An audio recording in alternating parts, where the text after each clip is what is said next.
श्रीगणेशाय नमः। सर्वेभ्यो पूर्वजेभ्यो नमः। अथ श्री स्वधा स्तोत्रम्। ब्रह्मोवाच स्वधोच्चारणमात्रेण तीर्थस्नायी भवेन्नरः मुच्यते सर्वपापेभ्यो वाजपेयफलं लभेत्। स्वधा स्वधा स्वधेत्येवं यदि वारत्रयं स्मरेत् श्राद्धस्य फलमाप्नोति कालतर्पणयोस्तथा। श्राद्धकाले स्वधा स्तोत्रं यः शृणोति समाहितः लभेत् श्राद्धशतानां च पुण्यमेव न संशयः। स्वधा स्वधा स्वधेत्येवं त्रिसन्ध्यं यः पठेन्नरः प्रियां विनीतां स लभेत् साध्वीं पुत्रं गुणान्वितं।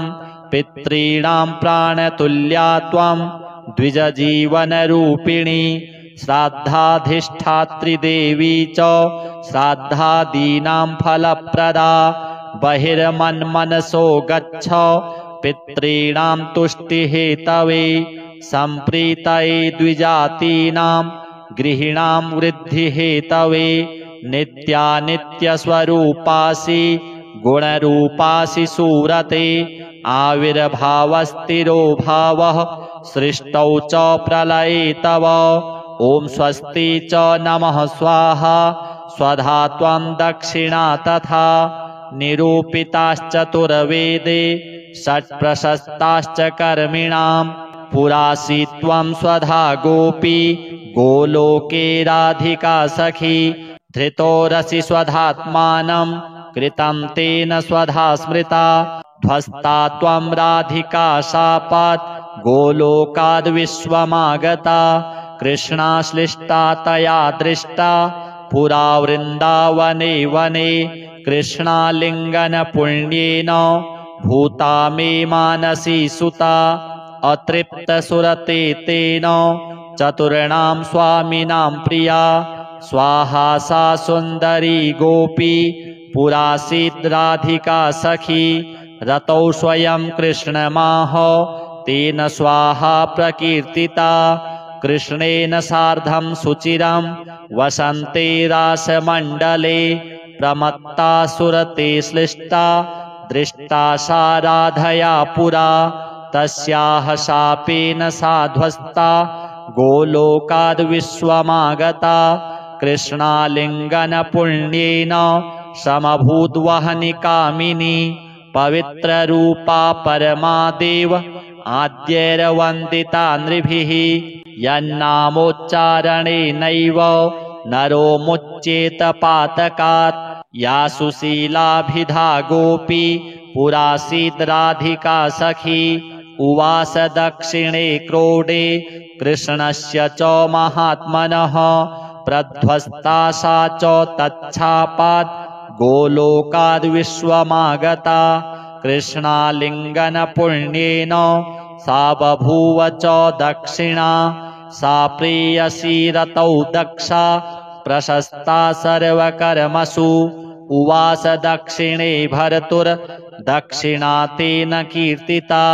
गोप्यो बभूवुस्तिस्रो वै स्वधा स्वाहा च दक्षिणा। कर्मिणां कर्मपूर्णार्थं पुरा चैवेश्वरेच्छया। इत्येवमुक्त्वा सा ब्रह्मलोके च संसदि। तस्थौ च सहसा सद्यः स्वधा साविर्बभूवः। तदा पितृभ्यः प्रददौ तामेव कमलाननां। तां सम्प्राप्य ययुस्ते च पितरश्च प्रहर्षिताः। स्वधा स्तोत्रमिदं पुण्यं यः शृणोति समाहितः स स्नातः सर्वतीर्थेषु वेदपाठफलं लभेत्। स्वधा दिव्यै नमः। अथ व्यासकृतं पितृस्तोत्रम्। जाबालिरुवाच गुरून् वद महाभाग वेदव्यास जगद्गुरो। गुरूणां तारतम्यं च कस्मात् किं फलमुच्यते।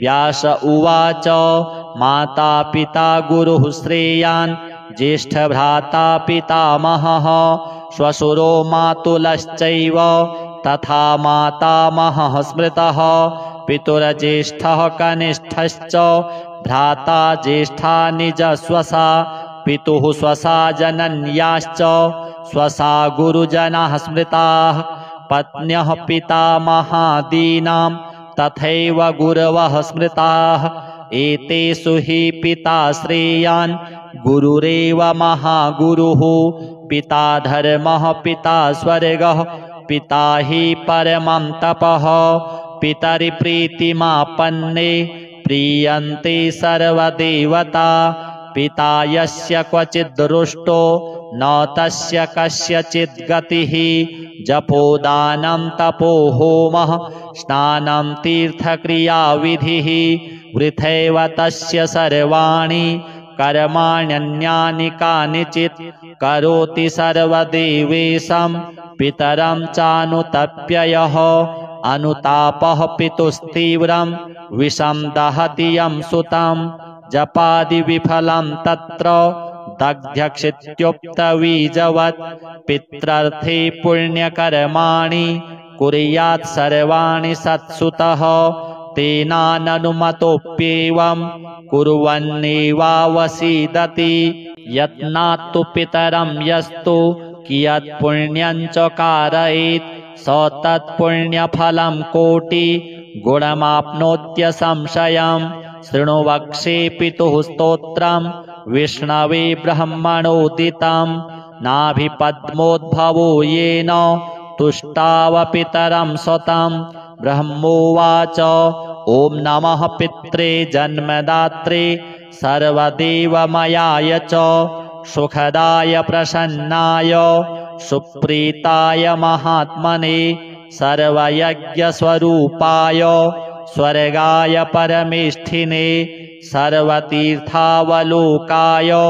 करुणासागराय च नमः सदाशुतोषाय शिवरूपाय ते नमः सदापराधक्षमिणे सुखाय सुखदाय च दुर्लभं मानुषमिदं येन लब्धं मया वपुः सम्भावनीयं धर्मार्थे तस्मै पित्रे नमो नमः तीर्थस्नानतपो होम जपादि यस्य दर्शनं महागुरोश्च गुरवे तस्मै पित्रे नमो नमः यस्य प्रणामस्तवनात् कोटिशः पितृतर्पणम् अश्वमेधशतैस्तुल्यं तस्मै पित्रे नमो नमः इदं स्तोत्रं पितुः पुण्यं यः पठेत् प्रयतो नरः प्रत्यहं प्रातरुत्थाय पितृश्राद्धदिनेऽपि च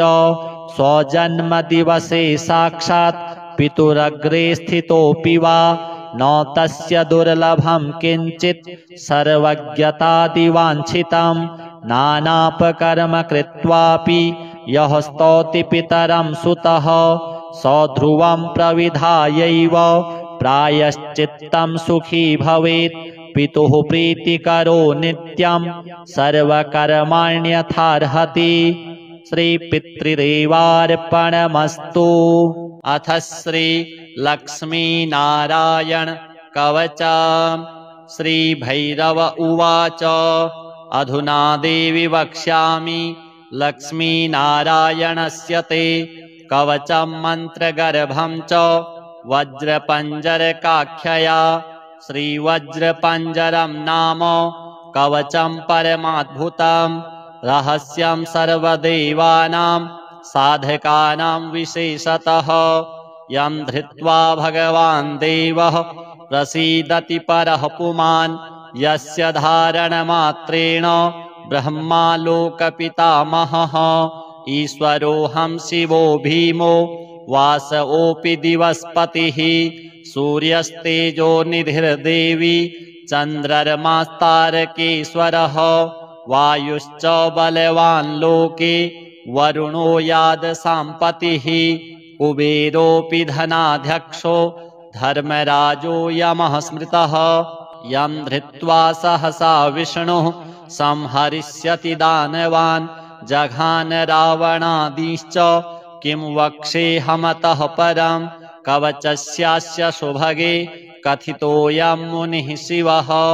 त्रिष्टुप्छन्दो देवता च लक्ष्मीनारायणो मतः रमा बीजं पराशक्तिस्तारं कीलकमीश्वरी भोगापवर्गसिद्ध्यर्थं विनियोग इति स्मृतः विनियोगः ॐ अस्य श्री लक्ष्मीनारायण कवचस्य शिवऋषिः त्रिष्टुप्छन्दः श्रीलक्ष्मीनारायण देवता श्रीं बीजं ह्रीं शक्तिः ॐ कीलकं भोगापवर्गसिद्ध्यर्थे पाठे विनियोगः अथ ध्यानं पूर्णेन्दुवदनं पीतवसनं कमलासनं लक्ष्म्याश्रितं चतुर्बाहुं लक्ष्मीनारायणं भजे ॐ वासुदेवोऽवतु मे मस्तकं सशिरोरुहं ह्रीं ललाटं सदा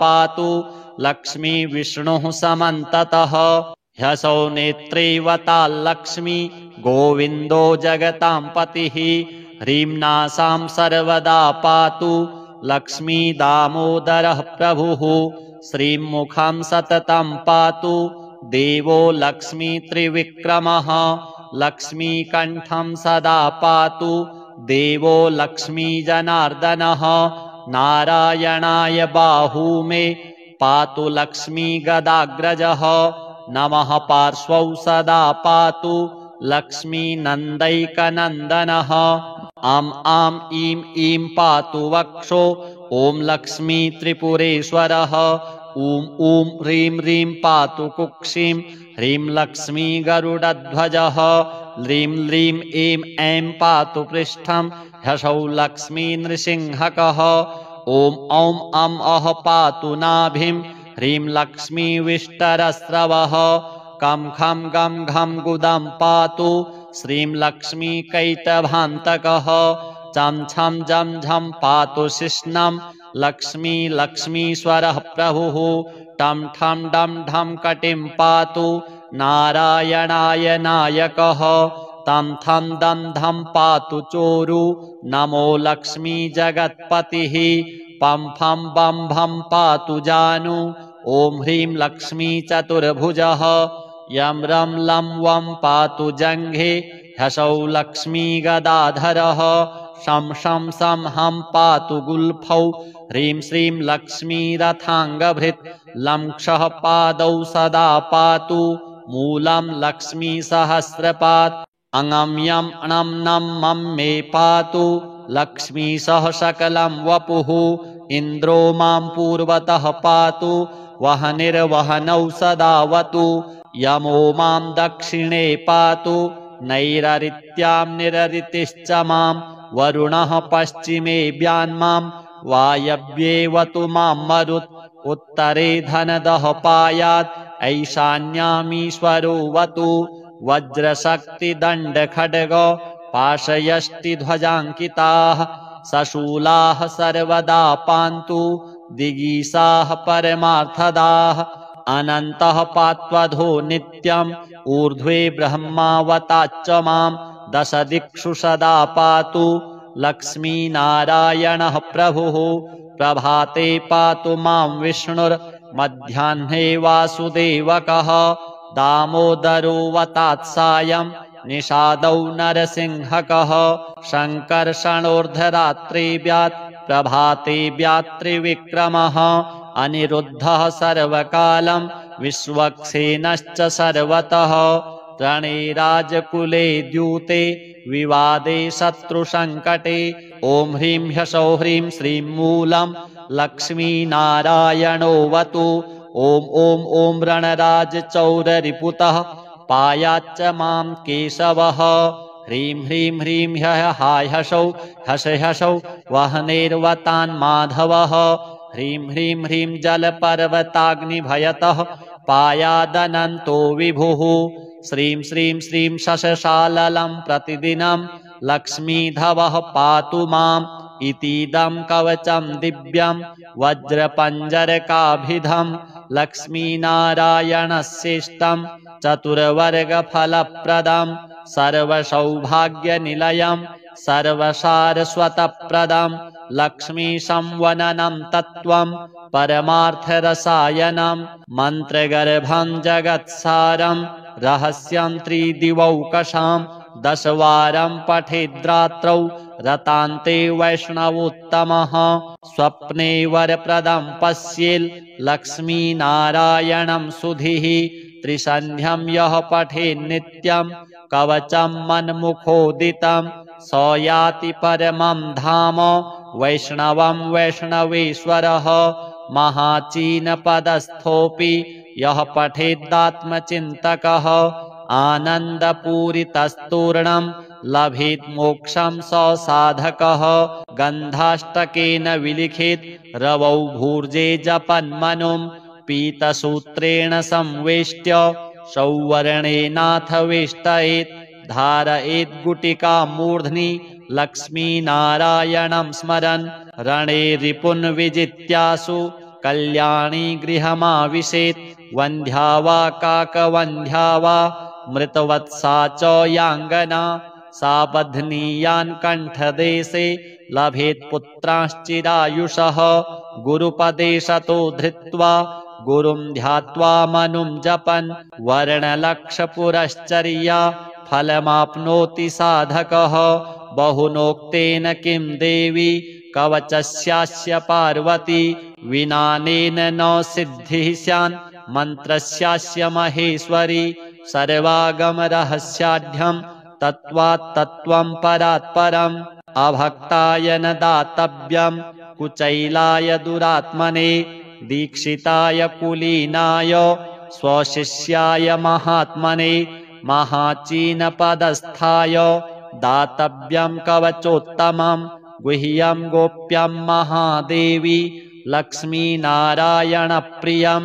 वज्रपञ्जरकं वर्म गोपनीयं स्वयोनिवत् श्रीलक्ष्मीनारायणार्पणमस्तु पूर्णेन्दुवदनं पीत वसनं कमलासनं लक्ष्म्याश्रितं चतुर्बाहुं लक्ष्मीनारायणं भजे ॐ वासुदेवो वतु मे मस्तकं सशिरोरुहं ह्रीं ललाटं सदा पातु लक्ष्मी विष्णुः समन्ततः ह्यसौ नेत्रैवताल्लक्ष्मी गोविन्दो जगतां पतिः ह्रीं नासां सर्वदा पातु लक्ष्मी दामोदरः प्रभुः श्रीं मुखं सततं पातु देवो लक्ष्मी त्रिविक्रमः लक्ष्मीकण्ठं सदा पातु देवो लक्ष्मी जनार्दनः नारायणाय बाहू मे पातु लक्ष्मी गदाग्रजः नमः पार्श्वौ सदा पातु लक्ष्मी नन्दैकनन्दनः आम् आम् ईं ईं पातु वक्षो ॐ लक्ष्मी त्रिपुरेश्वरः ॐ ॐ ह्रीं ह्रीं पातु कुक्षिं ह्रीं लक्ष्मी गरुडध्वजः ह्रीं ह्रीं ऐं ऐं पातु पृष्ठं ह्यसौ लक्ष्मी नृसिंहकः ॐ औं अं अः पातु नाभिं ह्रीं लक्ष्मी विष्टरस्रवः कं खं गं घं गुदं पातु श्रीं लक्ष्मी कैटभान्तकः चं छं जं झं पातु शिश्नं लक्ष्मी लक्ष्मीश्वरः प्रभुः टं ठं डं ढं कटिं पातु नारायणाय नायकः तं थं दं धं पातु चोरु नमो लक्ष्मी जगत्पतिः पं फं बं भं पातु जानु ॐ ह्रीं लक्ष्मी चतुर्भुजः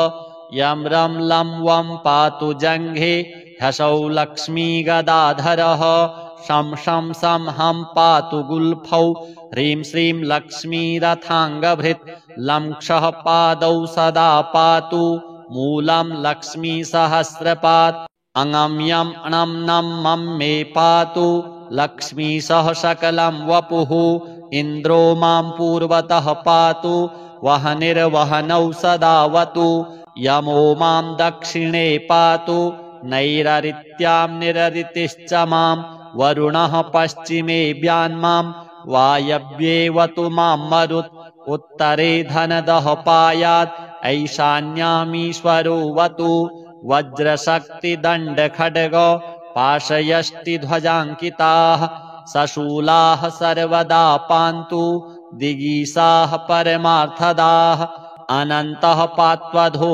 नित्यम् ऊर्ध्वे ब्रह्मावताच्च माम् दश दिक्षु सदा पातु लक्ष्मीनारायणः प्रभुः प्रभाते पातु मां विष्णुर्मध्याह्ने वासुदेवकः दामोदरो वतात्सायम् निषादौ नरसिंहकः शङ्कर्षणोर्धरात्रिव्यात् प्रभाते व्यात्रिविक्रमः अनिरुद्धः सर्वकालं विश्वक्सेनश्च सर्वतः रणे राजकुले द्यूते विवादे शत्रुसङ्कटे ॐ ह्रीं ह्सौः ह्रीं श्रीं मूलं लक्ष्मीनारायणोऽवतु ॐ ॐ ॐ रणराजचौररिपुतः पायाच्च मां केशवः ह्रीं ह्रीं ह्रीं ह्यः हाय हसौ हस हसौ वह्नेर्वतान् माधवः ह्रीं ह्रीं ह्रीं जलपर्वताग्निभयतः पायादनन्तो विभुः श्रीं श्रीं श्रीं शशशाललं प्रतिदिनं लक्ष्मीधवः पातु माम् इतीदं कवचं दिव्यं वज्रपञ्जरकाभिधं लक्ष्मीनारायणस्येष्टं चतुर्वर्गफलप्रदं सर्वसौभाग्यनिलयं सर्वसारस्वतप्रदं लक्ष्मीसंवननं तत्त्वं परमार्थरसायनं मन्त्रगर्भं जगत्सारं रहस्यं त्रिदिवौकशां दशवारं पठेद्रात्रौ रतान्ते वैष्णवोत्तमः स्वप्ने वरप्रदं पश्येल् लक्ष्मीनारायणं सुधीः त्रिसन्ध्यं यः पठेन्नित्यं कवचं मन्मुखोदितं स याति परमं धाम वैष्णवं वैष्णवेश्वरः महाचीनपदस्थोऽपि यः पठेदात्मचिन्तकः आनन्दपूरितस्तूर्णं लभेत् मोक्षं स साधकः गन्धाष्टकेन विलिखेत् रवौ भूर्जे जपन्मनुं पीतसूत्रेण संवेष्ट्य सौवर्णेनाथ वेष्टयेत् धारयेत् गुटिका मूर्ध्नि लक्ष्मीनारायणं स्मरन् रणे रिपुन् विजित्यासु कल्याणी गृहमाविशेत् वन्ध्या वा काकवन्ध्या वा मृतवत्सा च याङ्गना सा बध्नीयान् कण्ठदेशे लभेत् पुत्रांश्चिरायुषः गुरुपदे शतो धृत्वा गुरुं ध्यात्वा मनुं जपन् वर्णलक्षपुरश्चर्या फलमाप्नोति साधकः बहुनोक्तेन किं देवी कवचस्यास्य पार्वती विनानेन न सिद्धिः स्यान् मन्त्रस्यास्य महेश्वरी सर्वागमरहस्याढ्यं तत्त्वात् तत्त्वं परात् परम् अभक्ताय न दातव्यं कुचैलाय दुरात्मने दीक्षिताय कुलीनाय स्वशिष्याय महात्मने महाचीनपदस्थाय दातव्यं कवचोत्तमं गुह्यं गोप्यं महादेवी लक्ष्मीनारायणप्रियं वज्रपञ्जरकं वर्म गोपनीयं स्वयोनिवत् श्रीलक्ष्मीनारायणार्पणमस्तु पूर्णेन्दुवदनं पीत वसनं कमलासनं लक्ष्म्याश्रितं चतुर्बाहुं लक्ष्मीनारायणं भजे ॐ वासुदेवोऽवतु मे मस्तकं सशिरोरुहं ह्रीं ललाटं सदा पातु लक्ष्मी विष्णुः समन्ततः ह्सौ नेत्रैवताल्लक्ष्मी गोविन्दो जगतां पतिः ह्रीं नासां सर्वदा पातु लक्ष्मी दामोदरः प्रभुः श्रीं मुखं सततं पातु देवो लक्ष्मी त्रिविक्रमः लक्ष्मीकण्ठं सदा पातु देवो लक्ष्मी जनार्दनः नारायणाय बाहू मे पातु लक्ष्मी गदाग्रजः नमः पार्श्वौ सदा पातु लक्ष्मी नन्दैकनन्दनः आम् आम् ईं ईं पातु वक्षो ॐ लक्ष्मी त्रिपुरेश्वरः ॐ ॐ ह्रीं ह्रीं पातु कुक्षिं ह्रीं लक्ष्मी गरुडध्वजः ल्रीं ल्रीं ऐं ऐं पातु पृष्ठं ह्सौः लक्ष्मी नृसिंहकः ॐ औं अं अः पातु नाभिं ह्रीं लक्ष्मी विष्टरस्रवः कं खं गं घं गुदं पातु श्रीं लक्ष्मी कैटभान्तकः चं छं जं झं पातु शिश्नं लक्ष्मी लक्ष्मीश्वरः प्रभुः टं ठं डं ढं कटिं पातु नारायणाय नायकः तं थं दं धं पातु चोरु नमो लक्ष्मी जगत्पतिः पं फं बं भं पातु जानु ॐ ह्रीं लक्ष्मी चतुर्भुजः यं रं लं वं पातु जङ्घे ह्सौः लक्ष्मी गदाधरः शं शं सं हं पातु गुल्फौ ह्रीं श्रीं लक्ष्मी रथाङ्गभृत् लं क्षः पादौ सदा पातु मूलं लक्ष्मी सहस्रपात् अङं यं णं नं मं मे पातु लक्ष्मी सह सकलं वपुः इन्द्रो मां पूर्वतः पातु वहनिर्वहनौ सदावतु यमो मां दक्षिणे पातु नैररित्यां निररितिश्च मां वरुणः पश्चिमे व्यान्मां वायव्येवतु मां मरुत् उत्तरे धनदः पायात् ऐशान्यामीश्वरोऽवतु वज्रशक्तिदण्डखड्ग पाशयष्टिध्वजाङ्किताः सशूलाः सर्वदा पान्तु दिगीसाः परमार्थदाः अनन्तः पात्वधो नित्यम् ऊर्ध्वे ब्रह्मावताच्च मां दशदिक्षु सदा पातु लक्ष्मीनारायणः प्रभुः प्रभाते पातु मां विष्णुर्मध्याह्ने वासुदेवकः दामोदरो वतात्सायं निषादौ नरसिंहकः शङ्कर्षणोर्धरात्रे व्यात् प्रभाते व्यात्रिविक्रमः अनिरुद्धः सर्वकालं विश्वक्सेनश्च सर्वतः रणे राजकुले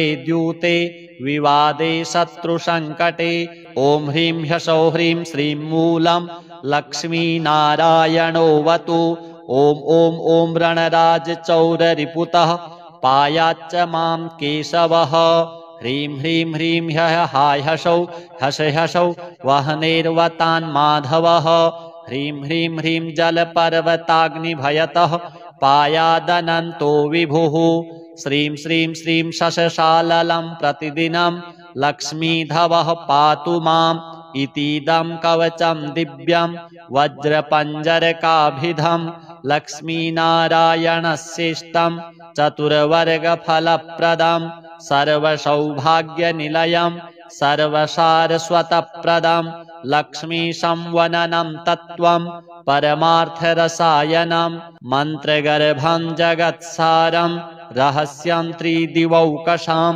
दशवारं पठेद्रात्रौ रतान्ते वैष्णवोत्तमः स्वप्ने वरप्रदं पश्येल् लक्ष्मीनारायणं सुधीः त्रिसन्ध्यं यः पठेन्नित्यं कवचं मन्मुखोदितं स याति परमं धाम वैष्णवं वैष्णवेश्वरः महाचीनपदस्थोऽपि यः पठेदात्मचिन्तकः आनन्दपूरितस्तूर्णं लभेत् मोक्षं स साधकः गन्धाष्टकेन विलिखित रवौ भूर्जे जपन्मनुं पीतसूत्रेण संवेष्ट्य सौवर्णेनाथ वेष्टयेत् धारयेत् गुटिकां मूर्ध्नि लक्ष्मीनारायणं स्मरन् रणे रिपुन् विजित्यासु कल्याणी गृहमाविशेत् वन्ध्या वा काकवन्ध्या वा मृतवत्सा च याङ्गना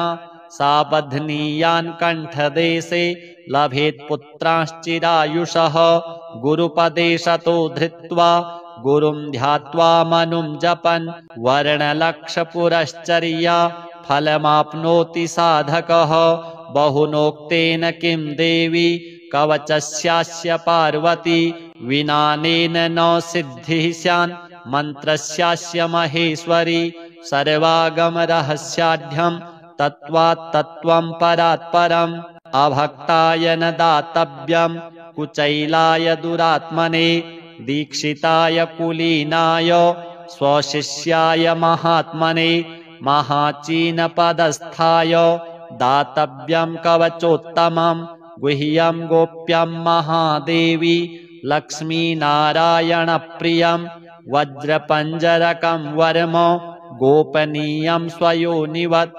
श्रीलक्ष्मीनारायणार्पणमस्तु।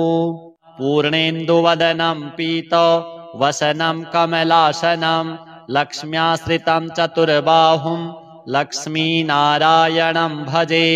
ॐ वासुदेवो वतु मे मस्तकं सशिरोरुहं ह्रीं ललाटं सदा पातु लक्ष्मी विष्णुः समन्ततः ह्यसौ नेत्रैवताल्लक्ष्मी गोविन्दो जगतां पतिः ह्रीं नासां सर्वदा पातु लक्ष्मी दामोदरः प्रभुः श्रीं मुखं सततं पातु देवो लक्ष्मी त्रिविक्रमः लक्ष्मीकण्ठं सदा पातु देवो लक्ष्मी जनार्दनः नारायणाय बाहू मे पातु लक्ष्मी गदाग्रजः नमः पार्श्वौ सदा पातु लक्ष्मी नन्दैकनन्दनः आम् आम् ईं ईं पातु वक्षो ॐ लक्ष्मी त्रिपुरेश्वरः ॐ ॐ ह्रीं ह्रीं पातु कुक्षिं ह्रीं लक्ष्मी गरुडध्वजः ह्रीं ह्रीं ऐं ऐं पातु पृष्ठं ह्सौ लक्ष्मी नृसिंहकः ॐ औं अं अः पातु नाभिं ह्रीं लक्ष्मी विष्टरस्रवः कं खं गं घं गुदं पातु श्रीं लक्ष्मी कैटभान्तकः चं छं जं झं पातु शिश्नं लक्ष्मी लक्ष्मीश्वरः प्रभुः टं ठं डं ढं कटिं पातु नारायणाय नायकः तं थं दं धं पातु चोरु नमो लक्ष्मी जगत्पतिः पं फं बं भं पातु जानु ॐ ह्रीं लक्ष्मी चतुर्भुजः यं रं लं वं पातु जङ्घे ह्सौ लक्ष्मी गदाधरः शं शं सं हं पातु गुल्फौ ह्रीं श्रीं लक्ष्मी रथाङ्गभृत् लं क्षः पादौ सदा पातु मूलं लक्ष्मी सहस्रपात् अङं यं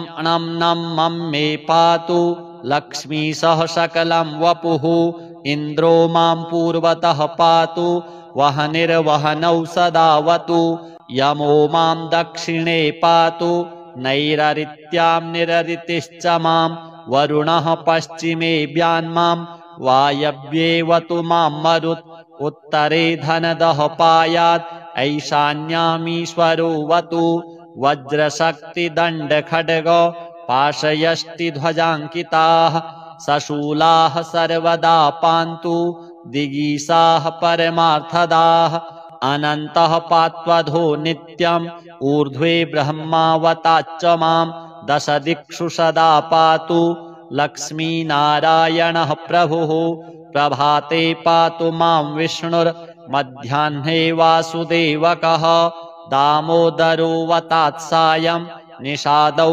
नरसिंहकः शङ्कर्षणोर्धरात्रे व्यात् प्रभाते व्यात्रिविक्रमः अनिरुद्धः सर्वकालं विश्वक्सेनश्च सर्वतः रणे राजकुले द्यूते विवादे शत्रुसङ्कटे ॐ ह्रीं ह्सौः ह्रीं श्रीं मूलं लक्ष्मीनारायणोऽवतु ॐ ॐ ॐ रणराजचौररिपुतः पायाच्च मां केशवः ह्रीं ह्रीं ह्रीं हाय हसौ हस हसौ वहनेर्वतान् माधवः ह्रीं ह्रीं ह्रीं जलपर्वताग्निभयतः पायादनन्तो विभुः श्रीं श्रीं श्रीं शशशाललं प्रतिदिनं लक्ष्मीधवः पातु माम् इतीदं कवचं दिव्यं वज्रपञ्जरकाभिधं लक्ष्मीनारायणस्येष्टं चतुर्वर्गफलप्रदं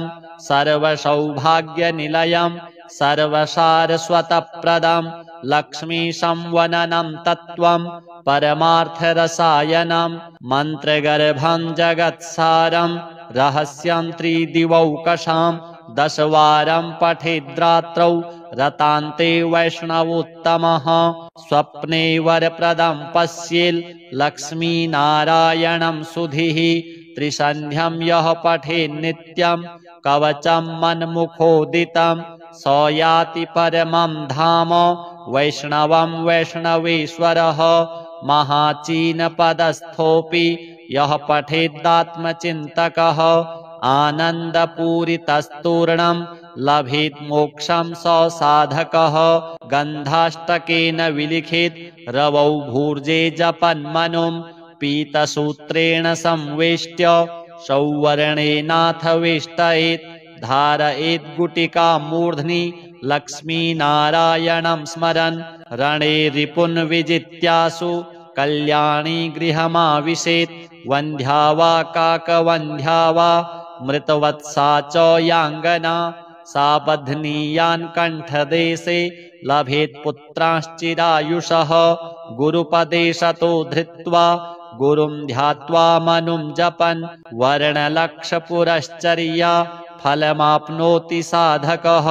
बहुनोक्तेन किं देवी कवचस्यास्य पार्वती विनानेन न सिद्धिः स्यान् मन्त्रस्यास्य महेश्वरी।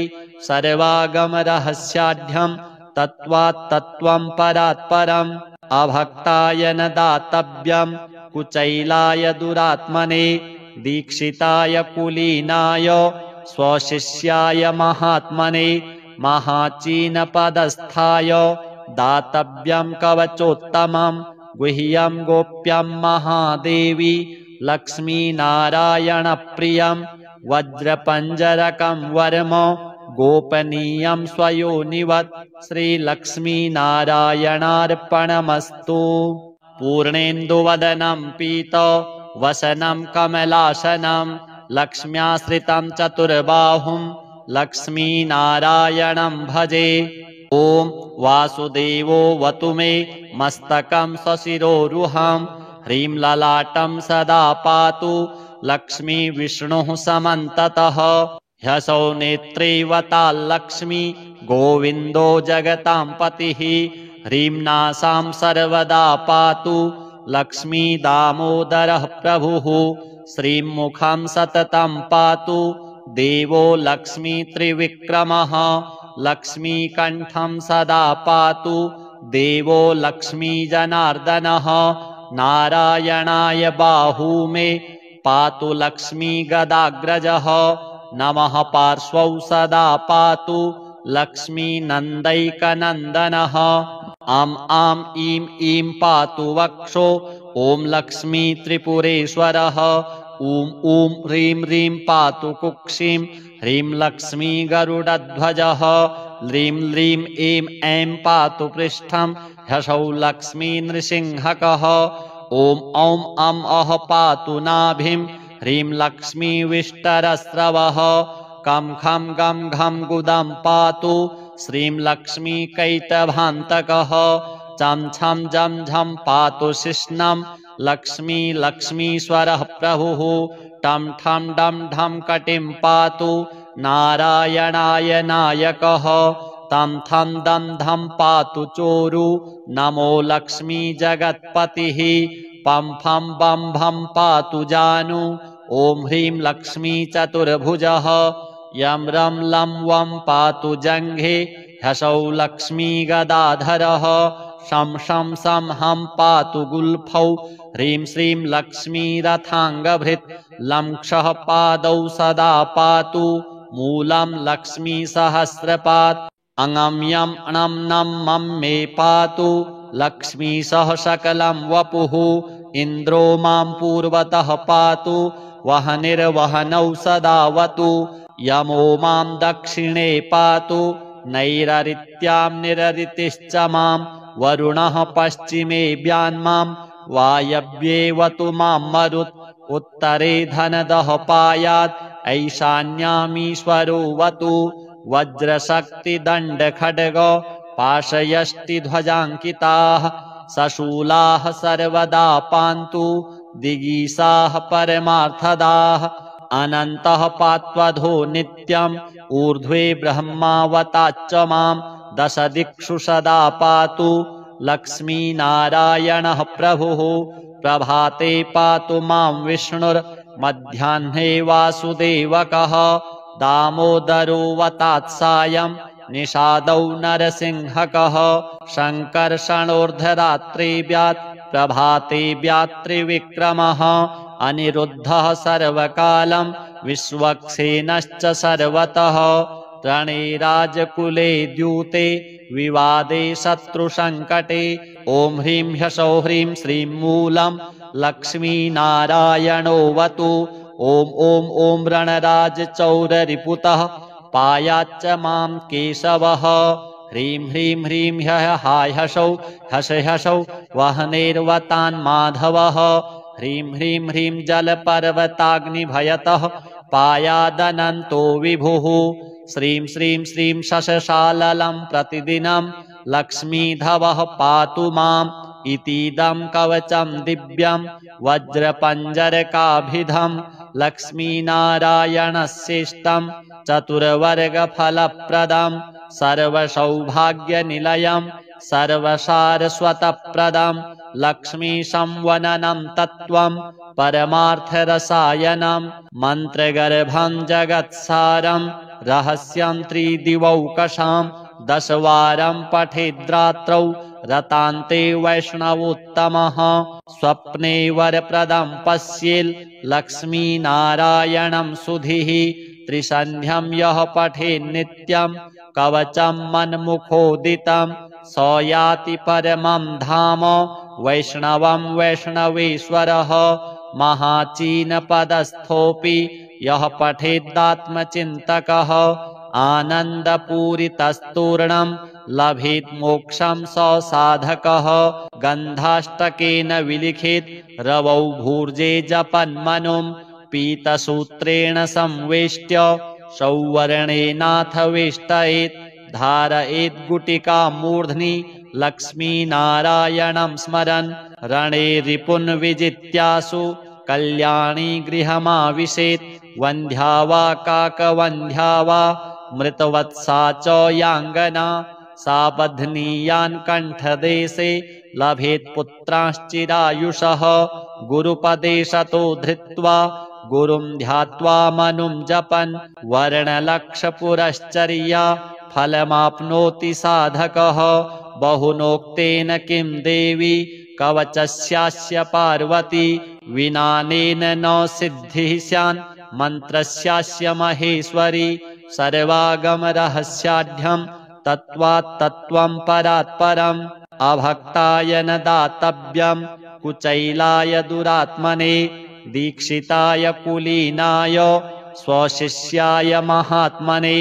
महाचीनपदस्थाय दातव्यं कवचोत्तमं गुह्यं गोप्यं महादेवी लक्ष्मीनारायणप्रियं वज्रपञ्जरकं वर्म गोपनीयं स्वयोनिवत् श्रीलक्ष्मीनारायणार्पणमस्तु पूर्णेन्दुवदनं पीत वसनं कमलासनं लक्ष्म्याश्रितं चतुर्बाहुं लक्ष्मीनारायणं भजे ॐ वासुदेवो वतु मे मस्तकं सशिरोरुहं ह्रीं ललाटं सदा पातु लक्ष्मी विष्णुः समन्ततः ह्सौ नेत्रैवताल्लक्ष्मी गोविन्दो जगतां पतिः ह्रीं नासां सर्वदा पातु लक्ष्मी दामोदरः प्रभुः श्रीं मुखं सततं पातु देवो लक्ष्मी त्रिविक्रमः लक्ष्मीकण्ठं सदा पातु देवो लक्ष्मी जनार्दनः नारायणाय बाहू मे पातु लक्ष्मी गदाग्रजः नमः पार्श्वौ सदा पातु लक्ष्मी नन्दैकनन्दनः आम् आम् ईं ईं पातु वक्षो ॐ लक्ष्मी त्रिपुरेश्वरः ॐ ॐ ह्रीं ह्रीं पातु कुक्षिं ह्रीं लक्ष्मी गरुडध्वजः ह्रीं ह्रीं ऐं ऐं पातु पृष्ठं ह्सौ लक्ष्मी नृसिंहकः ॐ औं अं अः पातु नाभिं ह्रीं लक्ष्मी विष्टरस्रवः कं खं गं घं गुदं पातु श्रीं लक्ष्मी कैटभान्तकः चं छं जं झं पातु शिश्नं लक्ष्मी लक्ष्मीश्वरः प्रभुः टं ठं डं ढं कटिं पातु नारायणाय नायकः तं थं दं धं पातु चोरु नमो लक्ष्मी जगत्पतिः पं फं बं भं पातु जानु ॐ ह्रीं लक्ष्मी चतुर्भुजः यं रं लं वं पातु जङ्घे ह्सौः लक्ष्मी गदाधरः शं शं सं हं पातु गुल्फौ ह्रीं श्रीं लक्ष्मी रथाङ्गभृत् लं क्षः पादौ सदा पातु मूलं लक्ष्मी सहस्रपात् अङं यं णं नं मं मे पातु लक्ष्मी सह सकलं वपुः इन्द्रो मां पूर्वतः पातु वहनिर्वहनौ सदावतु यमो मां दक्षिणे पातु नैररित्यां निररितिश्च मां वरुणः पश्चिमे व्यान्मां वायव्येवतु मां मरुत् उत्तरे धनदः पायात् ऐशान्यामीश्वरोऽवतु वज्रशक्तिदण्डखड्ग पाशयष्टिध्वजाङ्किताः सशूलाः सर्वदा पान्तु दिगीसाः परमार्थदाः अनन्तः पात्वधो नित्यम् ऊर्ध्वे ब्रह्मावताच्च मां दशदिक्षु सदा पातु लक्ष्मीनारायणः प्रभुः प्रभाते पातु मां विष्णुर्मध्याह्ने वासुदेवकः दामोदरो वतात्सायं निषादौ नरसिंहकः शङ्कर्षणोर्धरात्रे व्यात् प्रभाते व्यात्रिविक्रमः अनिरुद्धः सर्वकालं विश्वक्सेनश्च सर्वतः रणे राजकुले द्यूते विवादे शत्रुसङ्कटे ॐ ह्रीं ह्सौः ह्रीं श्रीं मूलं लक्ष्मीनारायणोऽवतु ॐ ॐ ॐ रणराजचौररिपुतः पायाच्च मां केशवः ह्रीं ह्रीं ह्रीं ह्सौ ह्सौ वह्नेर्वतान्माधवः ह्रीं ह्रीं ह्रीं जलपर्वताग्निभयतः पायादनन्तो विभुः श्रीं श्रीं श्रीं शशशाललं प्रतिदिनं लक्ष्मीधवः पातु माम् इतीदं कवचं दिव्यं वज्रपञ्जरकाभिधं लक्ष्मीनारायणस्येष्टं चतुर्वर्गफलप्रदं सर्वसौभाग्यनिलयं सर्वसारस्वतप्रदं लक्ष्मीसंवननं तत्त्वं परमार्थरसायनं मन्त्रगर्भं जगत्सारं रहस्यं त्रिदिवौकशां दशवारं पठेद्रात्रौ रतान्ते वैष्णवोत्तमः स्वप्ने वरप्रदं पश्येल् लक्ष्मीनारायणं सुधीः त्रिसन्ध्यं यः पठेन्नित्यं कवचं मन्मुखोदितं स याति परमं धाम वैष्णवं वैष्णवेश्वरः महाचीनपदस्थोऽपि यः पठेदात्मचिन्तकः आनन्दपूरितस्तूर्णं लभेत् मोक्षं स साधकः गन्धाष्टकेन विलिखेत् रवौ भूर्जे जपन्मनुं पीतसूत्रेण संवेष्ट्य सौवर्णेनाथ वेष्टयेत् धारयेत् गुटिकां मूर्ध्नि लक्ष्मीनारायणं स्मरन् रणे रिपुन् विजित्यासु कल्याणी गृहमाविशेत् वन्ध्या वा काकवन्ध्या वा मृतवत्सा च याङ्गना सा बध्नीयान् कण्ठदेशे लभेत् पुत्रांश्चिरायुषः गुरुपदेशतो धृत्वा गुरुं ध्यात्वा मनुं जपन् वर्णलक्षपुरश्चर्या फलमाप्नोति साधकः बहुनोक्तेन किं देवी कवचस्यास्य पार्वती विनानेन न सिद्धिः स्यान् मन्त्रस्यास्य महेश्वरी सर्वागमरहस्याढ्यं तत्त्वात् तत्त्वं परात् परम् अभक्ताय न दातव्यं कुचैलाय दुरात्मने दीक्षिताय कुलीनाय स्वशिष्याय महात्मने महाचीनपदस्थाय दातव्यं कवचोत्तमं गुह्यं गोप्यं महादेवी लक्ष्मीनारायणप्रियं वज्रपञ्जरकं वर्म गोपनीयं स्वयोनिवत् श्रीलक्ष्मीनारायणार्पणमस्तु पूर्णेन्दुवदनं पीत वसनं कमलासनं लक्ष्म्याश्रितं चतुर्बाहुं लक्ष्मीनारायणं भजे। ॐ वासुदेवो वतु मे मस्तकं सशिरोरुहं। ह्रीं ललाटं सदा पातु लक्ष्मी विष्णुः समन्ततः। ह्सौ नेत्रैवताल्लक्ष्मी गोविन्दो जगतां पतिः। ह्रीं नासां सर्वदा पातु लक्ष्मी दामोदरः प्रभुः। श्रीं मुखं सततं पातु देवो लक्ष्मी त्रिविक्रमः। लक्ष्मीकण्ठं सदा पातु देवो लक्ष्मी जनार्दनः। नारायणाय बाहू मे पातु लक्ष्मी गदाग्रजः। नमः पार्श्वौ सदा पातु लक्ष्मी नन्दैकनन्दनः। आं ईं ईं पातु वक्षो ॐ लक्ष्मी त्रिपुरेश्वरः। ॐ ह्रीं ह्रीं पातु कुक्षिं ह्रीं लक्ष्मी गरुडध्वजः। ह्रीं ह्रीं ऐं ऐं पातु पृष्ठं ह्सौ लक्ष्मी नृसिंहकः। ॐ औं अं अः पातु नाभिं ह्रीं लक्ष्मी विष्टरस्रवः। कं खं गं घं गुदं पातु श्रीं लक्ष्मी कैटभान्तकः। चं छं जं झं पातु शिश्नं लक्ष्मी लक्ष्मीश्वरः प्रभुः। टं ठं डं ढं कटिं पातु नारायणाय नायकः। तं थं दं धं पातु चोरु नमो लक्ष्मी जगत्पतिः। पं फं बं भं पातु जानु ॐ ह्रीं लक्ष्मी चतुर्भुजः।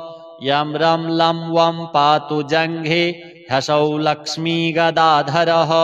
शं शं सं हं पातु गुल्फौ ह्रीं श्रीं लक्ष्मी रथाङ्गभृत्। लं क्षः पादौ सदा पातु मूलं लक्ष्मी सहस्रपात्। अङं यं णं नं मं मे पातु लक्ष्मी सह सकलं वपुः। इन्द्रो मां पूर्वतः पातु वहनिर्वहनौ सदावतु। यमो मां दक्षिणे पातु नैररित्यां निररितिश्च मां। वरुणः पश्चिमे व्यान्मां वायव्येवतु मां मरुत्। उत्तरे धनदः पायात् ऐशान्यामीश्वरो वतु। वज्रशक्तिदण्डखड्ग पाशयष्टिध्वजाङ्किताः सशूलाः सर्वदा पान्तु दिगीसाः परमार्थदाः। अनन्तः पात्वधो नित्यम् ऊर्ध्वे ब्रह्मावताच्च मां। दशदिक्षु सदा पातु लक्ष्मीनारायणः प्रभुः। प्रभाते पातु मां विष्णुर्मध्याह्ने वासुदेवकः। दामोदरो वतात्सायं निषादौ नरसिंहकः। शङ्कर्षणोर्धरात्रे व्यात् प्रभाते व्यात्रिविक्रमः। अनिरुद्धः सर्वकालं विश्वक्सेनश्च सर्वतः। रणे राजकुले द्यूते विवादे शत्रुसङ्कटे। ॐ ह्रीं ह्सौ ह्रीं श्रीं मूलं लक्ष्मीनारायणो वतु। ॐ ॐ ॐ रणराजचौररिपुतः पायाच्च मां केशवः। ह्रीं ह्रीं ह्रीं ह्सौ ह्सौ वहनेर्वतान्माधवः। ह्रीं ह्रीं ह्रीं जलपर्वताग्निभयतः पायादनन्तो विभुः। श्रीं श्रीं श्रीं शशशाललं प्रतिदिनं लक्ष्मीधवः पातु माम्। इतीदं कवचं दिव्यं वज्रपञ्जरकाभिधं लक्ष्मीनारायणस्येष्टं चतुर्वर्गफलप्रदं। सर्वसौभाग्यनिलयं सर्वसारस्वतप्रदं लक्ष्मीसंवननं तत्त्वं परमार्थरसायनं। मन्त्रगर्भं जगत्सारं रहस्यं त्रिदिवौकषां। दशवारं पठेद्रात्रौ रतान्ते वैष्णवोत्तमः। स्वप्ने वरप्रदं पश्येल् लक्ष्मीनारायणं सुधीः। त्रिसन्ध्यं यः पठेन्नित्यं कवचं मन्मुखोदितं।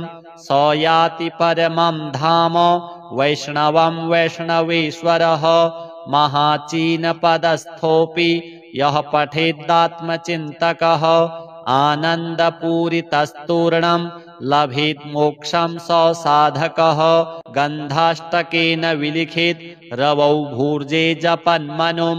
पीतसूत्रेण संवेष्ट्य सौवर्णेनाथ वेष्टयेत् धारयेत् गुटिकां मूर्ध्नि लक्ष्मीनारायणं स्मरन् रणे रिपुन् विजित्यासु कल्याणी गृहमाविशेत् वन्ध्या वा काकवन्ध्या वा मृतवत्सा च याङ्गना सा बध्नीयान् कण्ठदेशे लभेत् पुत्रांश्चिरायुषः गुरुपदेशतो धृत्वा गुरुं ध्यात्वा मनुं जपन् वर्णलक्षपुरश्चर्या फलमाप्नोति साधकः बहुनोक्तेन किं देवी कवचस्यास्य पार्वती विनानेन न सिद्धिः स्यान् मन्त्रस्यास्य महेश्वरी सर्वागमरहस्याढ्यं तत्त्वात् तत्त्वं परात् परम् अभक्ताय न दातव्यं कुचैलाय दुरात्मने दीक्षिताय कुलीनाय स्वशिष्याय महात्मने महाचीनपदस्थाय दातव्यं कवचोत्तमं गुह्यं गोप्यं महादेवी लक्ष्मीनारायणप्रियं वज्रपञ्जरकं वर्म गोपनीयं स्वयोनिवत् श्रीलक्ष्मीनारायणार्पणमस्तु। पूर्णेन्दुवदनं पीत वसनं कमलासनं लक्ष्म्याश्रितं चतुर्बाहुं लक्ष्मीनारायणं भजे। ॐ वासुदेवो वतु मे मस्तकं सशिरोरुहं ह्रीं ललाटं सदा पातु लक्ष्मी विष्णुः समन्ततः ह्यसौ नेत्रैवताल्लक्ष्मी गोविन्दो जगतां पतिः ह्रीं नासां सर्वदा पातु लक्ष्मी दामोदरः प्रभुः श्रीं मुखं सततं पातु देवो लक्ष्मी त्रिविक्रमः लक्ष्मीकण्ठं सदा पातु देवो लक्ष्मी जनार्दनः नारायणाय बाहू मे पातु लक्ष्मी गदाग्रजः नमः पार्श्वौ सदा पातु लक्ष्मी नन्दैकनन्दनः आम् आम् ईं ईं पातु वक्षो ॐ लक्ष्मी त्रिपुरेश्वरः ॐ ॐ ह्रीं ह्रीं पातु कुक्षिं ह्रीं लक्ष्मी गरुडध्वजः ह्रीं ह्रीं ऐं ऐं पातु पृष्ठं ह्यसौ लक्ष्मी नृसिंहकः ॐ औं अं अः पातु नाभिं ह्रीं लक्ष्मी विष्टरस्रवः कं खं गं घं गुदं पातु श्रीं लक्ष्मी कैटभान्तकः चं छं जं झं पातु शिश्नं लक्ष्मी लक्ष्मीश्वरः प्रभुः टं ठं डं ढं कटिं पातु नारायणाय नायकः तं थं दं धं पातु चोरु नमो लक्ष्मी जगत्पतिः पं फं बं भं पातु जानु ॐ ह्रीं लक्ष्मी चतुर्भुजः यं रं लं वं पातु जङ्घे ह्यसौ लक्ष्मी गदाधरः शं शं सं हं पातु गुल्फौ ह्रीं श्रीं लक्ष्मी रथाङ्गभृत् लं क्षः पादौ सदा पातु मूलं लक्ष्मी सहस्रपात् अङं यं णं नं मं मे पातु लक्ष्मी सह सकलं वपुः इन्द्रो मां पूर्वतः पातु वहनिर्वहनौ सदावतु यमो मां दक्षिणे पातु नैररित्यां निररितिश्च मां वरुणः पश्चिमे व्यान्मां वायव्येवतु मां मरुत् उत्तरे धनदः पायात् ऐशान्यामीश्वरोऽवतु वज्रशक्तिदण्डखड्ग पाशयष्टिध्वजाङ्किताः सशूलाः सर्वदा पान्तु दिगीसाः परमार्थदाः अनन्तः पात्वधो नित्यम् ऊर्ध्वे ब्रह्मावताच्च मां दशदिक्षु सदा पातु लक्ष्मीनारायणः प्रभुः प्रभाते पातु मां विष्णुर्मध्याह्ने वासुदेवकः दामोदरो वतात्सायं निषादौ नरसिंहकः शङ्कर्षणोर्धरात्रे व्यात् प्रभाते व्यात्रिविक्रमः अनिरुद्धः सर्वकालं विश्वक्सेनश्च सर्वतः रणे राजकुले द्यूते विवादे शत्रुसङ्कटे ॐ ह्रीं ह्यसौ ह्रीं श्रीं मूलं लक्ष्मीनारायणोऽवतु ॐ ॐ ॐ रणराजचौररिपुतः पायाच्च मां केशवः। ह्रीं ह्रीं ह्रीं ह्यः हाय हसौ हस हसौ वह्नेर्वतान् माधवः। ह्रीं ह्रीं ह्रीं जलपर्वताग्निभयतः पायादनन्तो विभुः। श्रीं श्रीं श्रीं शशशाललं प्रतिदिनं लक्ष्मीधवः पातु माम्। इतीदं कवचं दिव्यं वज्रपञ्जरकाभिधं लक्ष्मीनारायणस्येष्टं चतुर्वर्गफलप्रदं सर्वसौभाग्यनिलयं सर्वसारस्वतप्रदं लक्ष्मीसंवननं तत्त्वं परमार्थरसायनं मन्त्रगर्भं जगत्सारं रहस्यं त्रिदिवौकषां दशवारं पठेद्रात्रौ रतान्ते वैष्णवोत्तमः। स्वप्ने वरप्रदं पश्येल् लक्ष्मीनारायणं सुधीः। त्रिसन्ध्यं यः पठेन्नित्यं कवचं मन्मुखोदितं स याति परमं धाम वैष्णवं वैष्णवेश्वरः। महाचीनपदस्थोऽपि यः पठेदात्मचिन्तकः आनन्दपूरितस्तूर्णं लभेत् मोक्षं स साधकः। गन्धाष्टकेन विलिखेत् रवौ भूर्जे जपन्मनुं पीतसूत्रेण संवेष्ट्य सौवर्णेनाथ वेष्टयेत्। धारयेत् गुटिकां मूर्ध्नि लक्ष्मीनारायणं स्मरन् रणे रिपुन् विजित्यासु कल्याणी गृहमाविशेत्। वन्ध्या वा काकवन्ध्या वा मृतवत्सा च याङ्गना सा बध्नीयान् कण्ठदेशे लभेत् पुत्रांश्चिरायुषः। गुरुपदेशतो धृत्वा गुरुं ध्यात्वा मनुं जपन् वर्णलक्षपुरश्चर्या फलमाप्नोति साधकः। बहुनोक्तेन किं देवी कवचस्यास्य पार्वती विनानेन न सिद्धिः स्यान् मन्त्रस्यास्य महेश्वरी। सर्वागमरहस्याढ्यं तत्त्वात् तत्त्वं परात् परम् अभक्ताय न दातव्यं कुचैलाय दुरात्मने दीक्षिताय कुलीनाय स्वशिष्याय महात्मने महाचीनपदस्थाय दातव्यं कवचोत्तमं गुह्यं गोप्यं महादेवी लक्ष्मीनारायणप्रियं वज्रपञ्जरकं वर्म गोपनीयं स्वयोनिवत् श्रीलक्ष्मीनारायणार्पणमस्तु।